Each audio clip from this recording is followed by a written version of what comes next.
खुशामदीद, बहुत बहुत स्वागत आप सबका। 5 बज चुके हैं और जम्मू कश्मीर के अंदर असेंबली इंतखाबात पर मबनी खास प्रोग्राम लेकर मैं आपकी खिदमत में हाजिर। मुझे कहते हैं आसिफ रशीद और आप तमाम लोग मुख्तलिफ इलाकों से हमारे साथ ज्वाइन किए, न सिर्फ टेलीविजन स्क्रीन पर बल्कि सोशल मीडिया प्लेटफॉर्म्स पर भी हमारा साथ देते हैं। इस ताउन के लिए, इस फीडबैक के लिए या साथ देने के लिए बहुत बहुत शुक्रिया। इन प्लेटफॉर्म्स पर बराह रास्त वक्फे से ही सही मगर नशरियात जारी रहती हैं। आज के मौज़ूआत में से जम्मू कश्मीर की सियासत एक अहम मौजू, जिस पर हरियाणा और जम्मू कश्मीर जहां पर एक साथ असेंबली इंतखाबात होने जा रहे हैं, अगरचे मराहिल आगे पीछे हैं, लेकिन इन सब के बीच में 8 अक्टूबर 2024 को जब नताइज आएंगे तो दोनों रियासतों के अंदर लाखों लोग मुख्तलिफ हलकों के अंदर सैकड़ों उम्मीदवारों की किस्मत का फैसला करेंगे। बात जहां तक जम्मू कश्मीर की है तो सिर्फ 3 दिनों का वक्त बाकी है इंतजामिया के पास। बीच में एक और छुट्टी गुजर रही है और उसके बाद 18 तारीख पर हम दाखिल होंगे, जहां पर पहले मरहले के तहत जम्मू कश्मीर के अंदर असेंबली इलेक्शंस फर्स्ट फेज में 7 मुख्तलिफ मराहिल में 24 हलकों के अंदर 219 उम्मीदवारों की किस्मत का फैसला करने के लिए वोट डालने के लिए लोग बाहर निकलेंगे। लेकिन उससे पहले जम्मू कश्मीर के अंदर मुख्तलिफ सियासी जमातें जो हर वक्त आप देख रहे हैं अलग अलग इलाकों के अंदर सरगर्म है, एक्टिविटीज में कोई कमी नहीं है। स्टार कैंपेनर्स कांग्रेस की तरफ से भी, भारतीय जनता पार्टी की तरफ से, कांग्रेस के अलावा नेशनल कॉन्फ्रेंस जो उसकी इत्तेहादी है और पीडीपी इस वक्त मुख्तलिफ इलाकों में मैदान में उतार रही है। सीटें छोटी हों बड़ी हों, आप हॉट सीट्स कहें ना कहें, कोई फर्क नहीं पड़ता। कैंपेन में कोई कसर ना छूटे, घर घर जाकर रात के वक्त में भी रैलियां इस वक्त देखने को मिल रही हैं और दिन में जो कुछ हो रहा है वो भी हम सबके सामने है। आज जम्मू कश्मीर का दौरा वज़ीर आज़म ने खत्म किया। इसके बाद 19 तारीख को श्रीनगर पहुंचेंगे, फिर उसके बाद 26 तारीख को जम्मू के अंदर रियासी और कटरा में 2 मुख्तलिफ रैलियां हैं। वज़ीर दाखिला ने 16 तारीख को आना और उसके बाद फिर से वो राजौरी पुंछ का दौरा करेंगे। कांग्रेस अपने स्टार कैंपेनर्स को लाकर आ रही है, लेकिन वज़ीर आज़म का दौरा खत्म होने से पहले उनके बयानात ने एक बार फिर सियासत में आप ये कह सकते हैं कि आग में घी डालने का काम किया। मुख्तलिफ बयानात आए, लेकिन चंद ऐसे बयानात जिस पर रद्द-ए-अमल भी कांग्रेस और नेशनल कॉन्फ्रेंस का आया। और डोडा दौरा खत्म करते वक्त अपनी इंतखाबी जलसे में या पहली तकरीर में इस रैली के दौरान उन्होंने कहा कि खानदानी सियासत सबसे बड़ा मसला है और यही वजह है बकौल वज़ीर आज़म प्रधानमंत्री के अनुसार मुकाबला इस बार का दिलचस्प इसलिए भी है क्योंकि 3 खानदानों और नौजवानों के दरमियान इस बार जम्मू कश्मीर की किस्मत का फैसला होगा। अवाम किस तरफ जाएगी ये देखने वाली बात होगी। कहा कि नौकरियां अपने दौरे इख्तिदार में 3 खानदानों ने अपने करीबियों को दी, रिश्तेदारों को दी या उन लोगों को दी जो मुख्तलिफ हिस्सों के अंदर आज के वक्त में भी सिर्फ ये कोशिशें कर रहे हैं वज़ीर आज़म के बकौल, जिनको जो आज के वक्त में यूनियन टेरिटरी के अंदर आप कह लीजिएगा कि सिर्फ इख्तिदार की भूख में। वज़ीर आज़म के इस बयान के बाद रद्द-ए-अमल नेशनल कॉन्फ्रेंस की तरफ से भी आया। इसके अलावा दीगर जमातें भी अपने अपने हिसाब से इस पर रिएक्ट कर रही हैं। और सबसे बड़ी बात यह है कि इस दौरे के दौरान वज़ीर आज़म के दौरे के खत्म होने के साथ ही उमर अब्दुल्ला की तरफ से भी बयान आया, उनकी तरफ से भी पलटवार किया गया। सबसे इंपॉर्टेंट चीज़ जो इन इंतखाबात में हमें नजर आ रही है कि कोई भी किसी भी मकाम पर इंतखाबी जलसा हो, लोगों की अच्छी खासी तादाद हर एक जगह पर नजर आ रही है। उससे ये आया होता है कि सूरत हाल कैसी भी हो, बयानात आप कुछ भी दे लीजिए, लेकिन मकामी सतह पर जो चेहरे हैं वो लोगों के लिए बहुत हद तक मैटर करते हैं। वज़ीर आज़म ने अब्दुल्ला, मुफ्ती और गांधी खानदान पर जम्मू कश्मीर को बर्बाद करने का इल्ज़ाम लगाया तो इस पर पलटवार हुआ। मिलिटेंसी अपने आखिरी दिन गिन रही है। जब वज़ीर आज़म ने यह बयान दिया तो दूसरी तरफ से पलटवार हुआ कि जहां पर आप रैली कर रहे थे चंद किलोमीटर की दूरी पर एक और ऑपरेशन चल रहा था, जरा उस पर भी लबकुशाई कर देते। तो इंतखाबात दोनों तरफ से कहा जा रहा है कि सियासी मुस्तकबिल या असल में मुस्तकबिल का फैसला जम्मू कश्मीर के अंदर ये इंतखाबात करने हैं। लेकिन उससे पहले बैक टू बैक बयानात आए। पीडीपी सदर महबूबा मुफ्ती ने भी रिएक्ट किया। इंजीनियर रशीद, सजाद गनी लोन एक दूसरे के साथ इस वक्त लड़ रहे हैं, सियासी बयानबाजी वहां पर भी जारी है। लेकिन आज के इस रैली के बाद जो बयानात आए, यही आज के प्रोग्राम का हमारा असल मौजू है कि कैसे माजी और मुस्तकबिल जो कुछ दोनों साइड है, इसको देखते हुए गुज़श्ता 8 से 10 सालों के दरमियान जो काम रहा उसको भी नजरअंदाज करने की कोशिशें हमने देखी हुई हैं। दोनों तरफ से कसूरवार हमें नजर आते हैं। इस पर मजीद बात करेंगे, लेकिन उससे पहले वज़ीर आज़म को सुनिएगा और जो जवाब उनके बयान पर डोडा रैली के बाद जनूबी कश्मीर से आया उमर अब्दुल्ला के बयान के जरिए। 3 खानदान, एक खानदान कांग्रेस का है, एक खानदान नेशनल कॉन्फ्रेंस का है, एक खानदान पीडीपी का है। जम्मू कश्मीर में इन 3 खानदानों ने मिलकर आप लोगों के साथ जो किया है वो किसी पाप से कम नहीं है।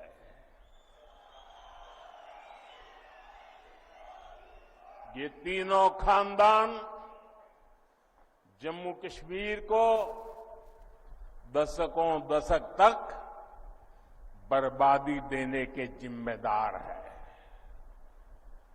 इन तीन खानदानों ने यहां करप्शन को बढ़ावा दिया। इन तीन खानदानों ने यहां जमीन कब्जा करने वाले गिरोहों को बढ़ावा दिया। छोटी छोटी सुविधाओं के लिए आप लोगों को तरसाया गया, तड़पाया गया।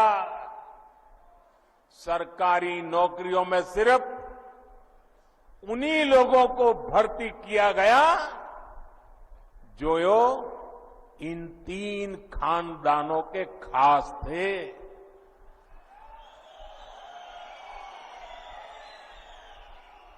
इन तीन खानदानों ने ही यहां अलगाव और आतंक के लिए जरूरी जमीन तैयार की और इसका फायदा किसने उठाया? देश के दुश्मनों ने। ये लोग आतंकवाद को इसलिए पाल पोस रहे थे ताकि इनकी अरबों खरबों की दुकान चलती रहे। बीजेपी को इन फैमिलीज में से किसी की मदद की जरूरत थी, तब हम बर्बादी के जिम्मेदार नहीं थे। अभी मुश्किल से 5-6 साल हो गए। पीडीपी के साथ तो बीजेपी का जम्मू कश्मीर में रिश्ता था, तब उनको पीडीपी में कोई खराबी नजर नहीं आई। जब वाजपेयी साहब को मिनिस्टर बनाना था और उनकी नजर मुझ पे पड़ी, तब हम में कोई खराबी नहीं थी। आज इलेक्शन के दौरान इनको खराबी नजर आ ही जाती है। आप यकीन माने, कल को अगर बीजेपी के नंबर कम पड़े और पीडीपी ने उनको दोबारा मदद करने का फैसला किया, उनको पीडीपी में कोई खराबी नजर नहीं आएगी। ये वक्त की बात है ना, ये सियासी तकरीरें होती हैं और इलेक्शन के बाद इन चीजों को बुलाया जाता है। सर, ये वजीर आजम साहब को इस चीज पे बात करनी चाहिए थी।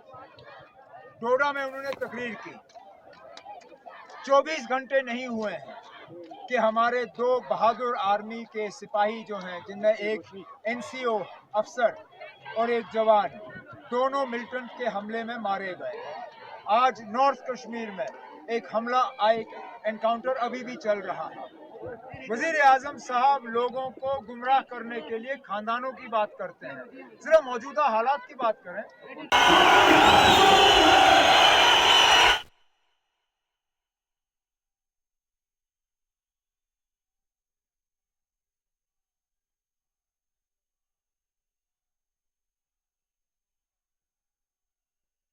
आप तक पहुंचाएंगे, जिस पर काफी ज्यादा इस वक्त तबसरा सोशल मीडिया पर भी हो रहा है।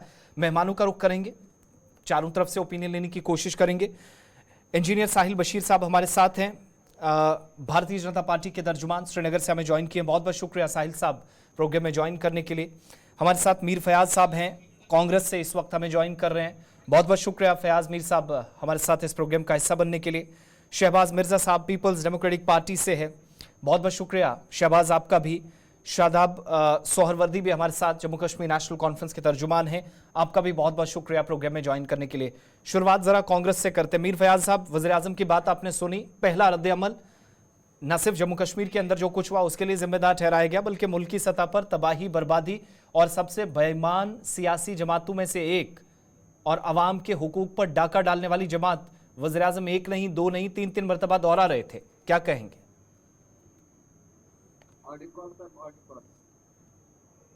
फयाज साहब, फयाज साहब आप तक आवाज पहुंच रही है?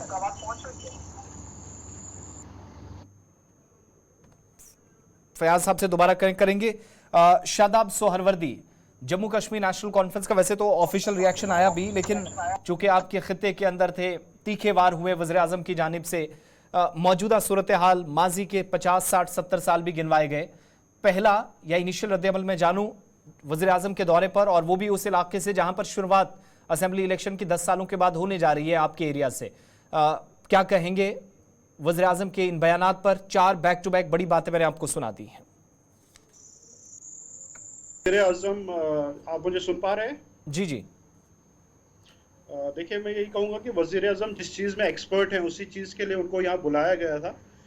वो उनके मुंह से एक बहुत ही अजीब सेंटेंस निकला है। उन्होंने ये कहा कि इन लोगों ने आपको कभी अपना नहीं समझा है।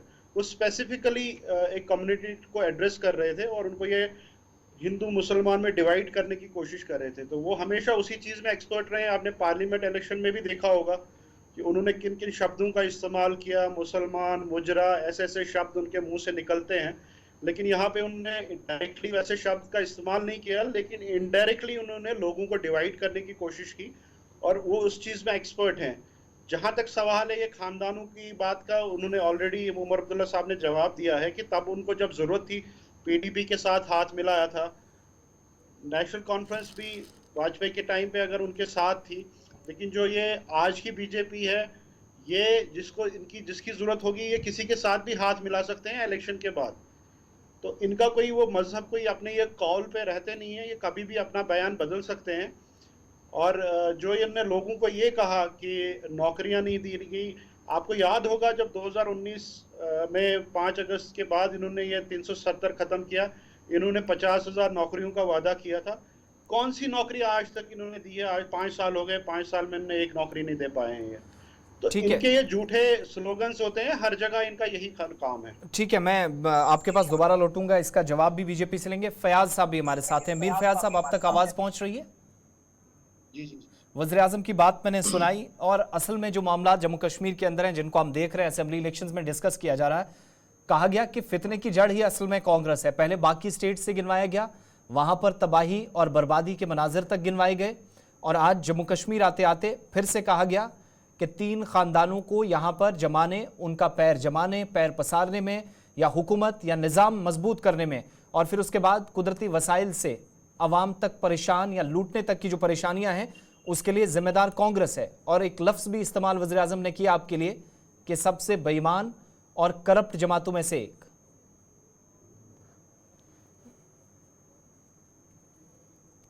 जी शुक्रिया। ये हमारे वज़ीर आज़म साहब को आज फुर्सत मिली जम्मू कश्मीर आने की, तो जहां पर महिलाओं को नंगा दौड़ाया गया, वहां आज तक हमारे प्रधानमंत्री गए नहीं। जम्मू कश्मीर की उनको ज्यादा फिक्र है। अगर वो इन खानदानों की बात करते हैं तो कांग्रेस को तो जो बोलेगा, लेकिन पीडीपी के साथ भी उन्होंने सरकार बनाई। नेशनल कॉन्फ्रेंस का भी एक टाइम उनको जरूरत थी तो उनसे हिमायत ली। ये दोगलापन क्यों? मुझे समझ नहीं आता है इनका कि जब इनको जरूरत होती है तब खानदानी राज होता नहीं, और जब इनको वो देखते हैं वो और किसी के साथ मिल गए तो उस टाइम वो हो गए देशद्रोही। दूसरी बात, इन्होंने क्या दिया मुल्क को? मुझे बताइए, 2014 से पहले जो ये बात कर रहे हैं ना, इनको हक नहीं है बात करने का। 0% ड्रग्स था जम्मू कश्मीर में। आज देखो आप, जम्मू कश्मीर के नौजवान ड्रग में मुब्तला है। वोट किसने दिया है? वो दिया बीजेपी सरकार ने। उससे पहले तो 0% था। तो आया कहां से ये ड्रग? लाया किसने? रोजगार है कहां पर? 2014 से 10 साल हो गए। जो 2014 में 30 साल का था वो आज 40 साल का है। अब वो एवरेज हो गया। तो कहां से उसको नौकरी मिलेगी बेचारे को? जो यहाँ के वसाइल थे वो तो बीजेपी ने लूटे। जो रेत की एक गाड़ी हमको 3,000 में मिलती थी वो आज 15,000 में मिलती है। अब लूट इन्होंने किया या कांग्रेस ने किया? कांग्रेस ने तो मुल्क को बनाया। जब मुल्क आजाद हुआ, मुल्क में तो सुई भी नहीं बनती थी। आज जो देख रहे हो आप, हेलीकॉप्टर, अस्पताल, एजुकेशन, रोड, जो भी बना है वो तो कांग्रेस ने बनाया है। लूट तो ये रहे हैं। अच्छा मीर फयाज साहब, कुछ आदादो शुमार जब सरकार मुल्क की सबसे बड़ी पंचायत पार्लियामेंट में पेश करती है तो वो जाहिर है फिर उसका क्रेडिट भी जाना चाहिए। सिक्योरिटी पर्सपेक्टिव से यहाँ पर सिक्योरिटी फोर्सेस की और शहरियों की हलाकतें कम होने का बार बार हवाला दिया जाता है। पथराव का एक भी वाकया 2021 से अब तक रोनमा नहीं हुआ, ये भी कहा जाता है। फिर हड़तालों वाला वो एक कल्चर था, स्कूल बंद होने वाला, इंस्टीट्यूशंस बंद होने वाला एक कल्चर था, वो अगर वाकई में ख़त्म हुआ तो इसके लिए अगर क्रेडिट भी वज़ीर आज़म या उनकी जमात लेती है तो क्या जाना नहीं चाहिए? मुझे बताइए, आप बीजेपी की दोस्ती पाकिस्तान और अफगानिस्तान के साथ थी या नहीं थी? बिरयानी खाने कौन गए? प्रधानमंत्री साहब गए।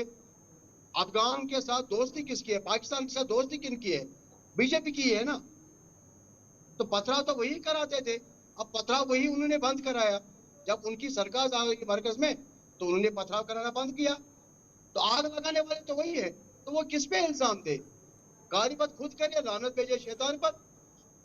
ठीक है, साहिल बशीर साहब हमारे साथ हैं, रिस्पॉन्ड कर दीजिएगा। दोनों तरफ से सवालात उठे, वज़ीर आज़म का दौरा था, बात वहीं से शुरू हुई थी, और जो आज डोडा मंच से सवाल पूछे गए वही लॉ एंड ऑर्डर हो, सिक्योरिटी हो, पॉलिटिकल डेवलपमेंट्स हो, उसके लिए जहां जहां खराबियां थी, अब हिज़्ब इख्तिलाफ भी प्राइम मिनिस्टर के अलावा भी आपको इन सारी कमजोरियों के लिए, परेशानियों के लिए जिम्मेदार ठहराया है। इस तरह के बयानात आए साहिल साहब और पलटवार ना हो, ये तवक्को फिर नहीं ना की जानी चाहिए। शुक्रिया आसिफ साहब, आपको मेरे चेहरे पे एक स्माइल नजर आएगी इस वक्त, जो मुझे अपने को पैनलिस्ट की बातें सुनकर जो स्माइल आ रही है। एक तरफ जो सबसे पहले पैनलिस्ट बोल रहे थे और उसके बाद में जो इनके अलायंस पार्टनर है वो बोल रहे थे, और इनको जरा याद दिला दूं इनकी कार्यकारिणी। ये जो पहले साहब बोल रहे थे ये उनकी हिमायत कर रहे हैं, उनके साथ अलायंस में है, जिन्होंने यहाँ के नौजवानों के साथ 35 साल इस्तेसाल किया है। ये वो लोग हैं जिन्होंने यहाँ पे खून रेजी करने में यहाँ के नौजवानों में कोई कोताही नहीं बरती। ये वो लोग हैं, एक तरफ वो इंसान बैठा है जिसके रहनुमा को, जिसके फाउंडर मेंबर को इसी नेशनल कांग्रेस ने 12 साल 11 साल जेल में बंद रखा, और मैं कोट अनकोट करता हूं, नेशनल कॉन्फ्रेंस के वर्ड्स हैं, मेरे नहीं हैं, कि कांग्रेस वाले गंदी नाली के कीड़े हैं।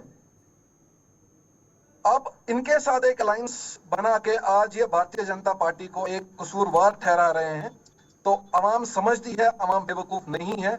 जहां तक ये डेवलपमेंटल वर्क्स की बात कर रहे हैं, जहां तक ये प्रोजेक्ट्स की बात कर रहे हैं, वो हमारे माननीय प्रधानमंत्री ने आज गिनवा दिए, और जो लेवल ऑफ फ्रस्ट्रेशन इनकी नजर आ रही है इनके चेहरों में से, इनके बयानात से, जैसा कि अभी उमर अब्दुल्ला साहब ने भी बोला, उन्होंने खुद कोट किया, इट्स ऑलवेज वाइस वर्सा। लेकिन खानदानी सियासत वाला कमेंट करना, साहिल साहब आपको ये नहीं लगता ये जो आपको कहा जा रहा है कि आप मौका परस्त हैं, वक्त गुजरने के साथ साथ जब जब जरूरत पड़ी आपने भी इन जमातों का हाथ थाम लिया, आज जब आपके काबू में नहीं आ रहे हैं, आप उनके खिलाफ जा रहे हैं, तो तब आपको खानदानी सियासत भी याद आने लगी? या तो माजी के उस दौर को कहिएगा वो सही था, या आज मानिए गलत था? आपके मौकिफ में तजाद भी ना होना चाहिए फिर। मैं एक बात वाजिया करूं आसिफ साहब, जो हमारे माननीय प्रधानमंत्री ने इनके खानदानों के बारे में बोला है उसमें कोई शक शोभा नहीं है, जो पूरे हिंदुस्तान, ग्लोबली और बिलखुसूस यहाँ जम्मू कश्मीर की आवाम को पता है। अभी right from Sheikh Mohammad Abdullah to अभी जो junior A and B Omar Abdullah आ रहे हैं, उमर अब्दुल्ला के साथ में उनके बयानात भी आप सुन रहे हैं, और काम नीचे ग्राउंड लेवल पे एक वर्कर करता है, लेकिन फिर बाद में एक लीडरशिप आती है और जो वो वोट बटोरने की कोशिश में रहती है। अभी जो फ्रस्ट्रेशन और जो लेवल ऑफ फ्रस्ट्रेशन आपको दिख रही है इनके चेहरों पे, इनके बयानात पे, वो इसलिए है क्योंकि आज 7% जो है अवाम यहाँ पर वोट नहीं करेगी, आज 70% अवाम वोट करेगी, और उस वोट का पावर ऑलरेडी पिछले इलेक्शंस में यहाँ की अवाम दिखा चुकी है। This is all मियर frustration of these leaders. लेकिन वोट 70 पड़े 80 पड़े, वो तो ये भी पूछ रहे हैं ना साहिल साहब, वो जाएगा किसको, ये भी बड़ा सवाल है। आपके तो कैंडिडेट्स ही पूरे सीटों पर नहीं। Let us wait, it's too early to comment for that. Let's wait, देखते हैं अवाम का जो फैसला होगा। भारतीय जनता पार्टी ने इससे पहले भी तहे दिल से तस्लीम किया है, आगे भी करेगी। ठीक है, मैं इस पर जवाब लूंगा। मैं शहबाज साहब भी इंतजार कर रहे हैं, मैं उनके पास। शहबाज साहब, आप भी टारगेट पर थे, 3 खानदानों में आपका भी 1 नहीं 2 नहीं 4 मरतबा नाम लिया गया। फिर जब सवाल पूछा जाता है कि ऐसा क्यों, तो जवाब ये मिलता है कि हमने कभी अगर 370 के खिलाफ भी कोई बात होने जा रही थी, हमने कॉम्प्रोमाइज नहीं होने दिया, हमने हुकूमतें जरूर बनाई, खुलकर जवाब नहीं आता। आप भी एक सेफ साइड या आपकी पार्टी की सदर खेलती हैं, वज़ीर आज़म सवाल क्यों ना उठाएं, हिज़्ब इक़्तिदार आप पर क्यों कीचड़ ना उछाले? देखिए, जिस तरह से हमने आज वज़ीर आज़म साहब का बयान यहाँ पर किश्तवाड़ में सुना, तो वो जो जिस तरह से हर बार राजनीति में उनकी राजनीति में, जम्मू कश्मीर की राजनीति में जब वो कदम रखते हैं, तो हमेशा उनका एक ही कहना होता है कि 3 खानदान उनकी टारगेट पर होते हैं। तो आपने तो इन 3 खानदानों को मसल दिया ना, कई 10 बरसों से तो आपने जम्मू कश्मीर को कब्रिस्तान बना करके रख दिया है। अगर आप हालात देखेंगे तो जिस तरह से रियासत जम्मू कश्मीर के अमन को आपने छीन लिया, आपने पूरे कंट्रोल में इसको बना दिया। एक स्टेट को आपने स्पेशल जो स्टेटस था इसका छीन करके आपने इसको पूरे कंट्रोल में लेकर के यूटी बना दिया। तो आपने जो उससे पहले वादे किए थे, जो आपने कहा था 370 होने के बाद जिन खानदानों ने आपके साथ किया था, 370 हटाने के बाद आप जरा हमें ये बताइए कि आपने स्टेट में इस रियासत जम्मू कश्मीर के साथ कौन सा आपने बड़ा हमदर्दाना रवैया इख्तियार किया? ये तो आप जो जुमलेबाजी आप पिछले कई वर्षों से करते आ रहे हैं, वो रियासत जम्मू कश्मीर को एक एग्जाम्पल बना करके, एक लेबोरेटरी बना करके, एक्सपेरिमेंटल लेबोरेटरी बना करके जो आप पूरे मुल्क में आप इस्तेमाल कर रहे हैं, तो ये बड़ा अफसोसनाक है। मैं समझता हूँ कि जब से रियासत जम्मू कश्मीर ने इसको ये यूटी बना दिया गया है, तो स्टेट ने यहाँ पर जो जम्मू कश्मीर के लोगों के साथ जिस तरह का इस्तेहाल किया गया, लोगों के साथ जो जुल्म किया गया, उसकी कोई इंतहा नहीं है। और जहाँ स्टेट लैंड्स का आप देखिए किस तरह से वेकेशन किया गया, डिमोलिशन ड्राइव चलाया गया और टारगेटेड चलाया गया। वहीं आप देखेंगे रिजर्वेशन को खत्म किया गया, कहीं ना एसटी रिजर्वेशन को खत्म कर दिया गया, ओबीसीज को ख्वाब दिखाए गए, लेकिन कहीं उनको टोटल 1% का बेनिफिट नहीं दिया गया। ये जो जमीनों वाला मसला है, इस पे कहा गया कि सपोर्ट उनकी की गई जो लोग इनके करीबी थे। नौकरी वाले में उस पर भी आऊंगा, लेकिन ये जमीनों वाला है, मैं इससे बीजेपी भी जरूर रिएक्शन लूंगा। ये कौन से आपके अपने लोग थे शहबाज मिर्जा साहब, जिनको आपने ये जमीनें दी? कहा गया कि भू माफिया, जो लैंड माफिया काम कर रहा था, उसके साथ करीबी ताल्लुकात थे, तो उनको सारी चीजें देने का काम इन्हीं तीनों ने किया, उनमें से एक आप थे। बिल्कुल नहीं, ये सिर्फ ये देखिए, ये जो कुंडल, ये जो पॉलिटिक्स कर रहे हैं, ये जो टारगेटेड पॉलिटिक्स कर रहे हैं, उसमें कोई किसी पार्टी का आदमी नहीं था, बल्कि इन्होंने हिंदू मुस्लिम की राजनीति बना करके यहाँ के लोगों को इस दरमियान में जो एक जंग पैदा करने की, एक नफरत पैदा करने की कोशिश की, और कोई इसमें बात नहीं। हालांकि वो जो लोग थे, जिन लोगों के लैंड्स को, जिनके प्रॉपर्टीज को डिमोलिश किया गया, वो लोग बरसों से, कई सदियों से वहां पर रह रहे थे। उन लोगों का मतलब सिर्फ निशाना ये था कि वो कहीं ना कहीं बीजेपी के साथ नहीं थे। अगर वो बीजेपी के साथ चले जाते, उनके ऑफिस में एक कप चाय जाकर के पी लेते, तो वो मैं समझता हूँ कि दूध के धुले हो जाते। ठीक है, मैं इस पर जवाब लूंगा साहिल साहब से। पहले जरा मीर फयाज साहब, अगर आप नेशनल कॉन्फ्रेंस के साथ हुकूमत में आते हैं, कल को पीडीपी भी मिल सकती है, आपके पुराने साथी हैं, ये पथराव, हड़ताल, खानदानी सियासत, बंद, कर्फ्यू की तरफ हम कैसे जाएंगे? ये जो वज़ीर आज़म कह रहे हैं, जरा आप भी एक्सप्लेन कीजिएगा। पुराना जम्मू कश्मीर आप भी चाहते हैं? मतलब जो प्राइम मिनिस्टर कह रहे हैं, ये उनके अल्फाज में दोहरा रहा हूं। क्या उन्होंने क्या बोला? अगर ये आ गए, ये उसी पुराने दौर में जिसमें उन्होंने हड़ताल बताई, कर्फ्यू बताया, कहा कि इतने दिनों तक कर्फ्यू, इसका कोई अंदाजा नहीं होता था खुलेगा कब, फिर उसके बाद मुख्तलिफ एरियाज के अंदर ऐसी सूरत हाल है, और आज बराह रास्त कहा गया कि 3 खानदान वर्सेस जम्मू कश्मीर का नौजवान। मैंने पहले भी बोला आपको, ये डर का माहौल जो था, कर्फ्यू, यहाँ पे जो भी सिस्टम था, उसकी बुनियाद तो बीजेपी ने डाली थी। तो कांग्रेस ने कहां से डाली? कांग्रेस को ये कहां से ला रहे हैं? देखो, इनको डर है जम्मू कश्मीर में, इनको पता है ये उम्मीदवार खड़ा करते यहाँ पे उनकी जमानतें जब्त होती, इनके उम्मीदवार यहाँ नहीं है। अब ये कोई एक सिस्टम बना रहे हैं कि लोगों को वर्गला रहे हैं, लेकिन ऐसी बात नहीं है कि लोगों को समझ आया है 2014 के बाद इन्होंने क्या दिया मुल्क को, क्या दिया जम्मू कश्मीर को। जो कांग्रेस ने बनाया था वो उन्होंने बेचा। मुझे पता है इन्होंने क्या बेचा। जो रेल, यहाँ पे रेल सर्विस जो चल रही है, उस रेल सर्विस का जब मनमोहन सिंह जी थी, उस टाइम मनमोहन सिंह जी ने उसका इनाग्रेशन किया था, और जब एंड होगा वो बराबर पहुंचेगी उधमपुर, उसका लास्ट में होगा। इनकम्प्लीट प्रोजेक्ट का इनाग्रेशन मैंने कभी नहीं देखा करते हुए। प्रधानमंत्री जी मैंने देखे उसका इनाग्रेशन करते हुए। क्या इनकम्प्लीट प्रोजेक्ट का कोई इनाग्रेशन करता है? तो पाकिस्तान बिन बुलाए दावत पे कौन गए? मोदी जी गए और कोई गया? तो अफगानिस्तान के साथ उसी का रिश्ता था, उन्हीं का, बीजेपी का या हमारा था?